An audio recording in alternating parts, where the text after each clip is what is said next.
Madam గారు, ఉపాధ్యాయులు అందరికీ నా నమస్కారాలు. నా పేరు పూర్ణ హరీష్. నేను అక్షర స్కూల్లో 8వ తరగతి చదువుతున్నాను. ఈరోజు ప్రపంచ ధరిత్రీ దినోత్సవం ఏప్రిల్ 22న మనం జరుపుకుంటాము.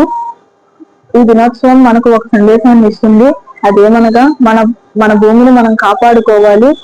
మన భూమిని కాపాడుకునే బాధ్యత మనది. మన భూమి మీద ఒకటి జీవం ఉంది. మనం తాగే నీరు, మనం తినే ఆహారం, మనం పీల్చే గాలి అంతా మనకు భూమి నుంచే లభిస్తుంది. కాబట్టి ప్రతి ఒక్కరూ భూమిని కాపాడాల్సిన బాధ్యత ఉంది ప్రతి ఒక్కరికి.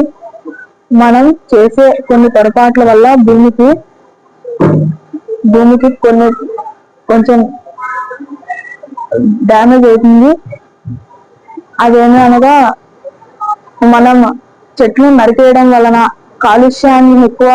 ఆకాశంలో కాలుష్యం ఎక్కువ చేరడం వలన, నీరులో కాలుష్యం పెరగడం వలన, ఇవన్నిటి వలన భూమి బాగా డ్యామేజ్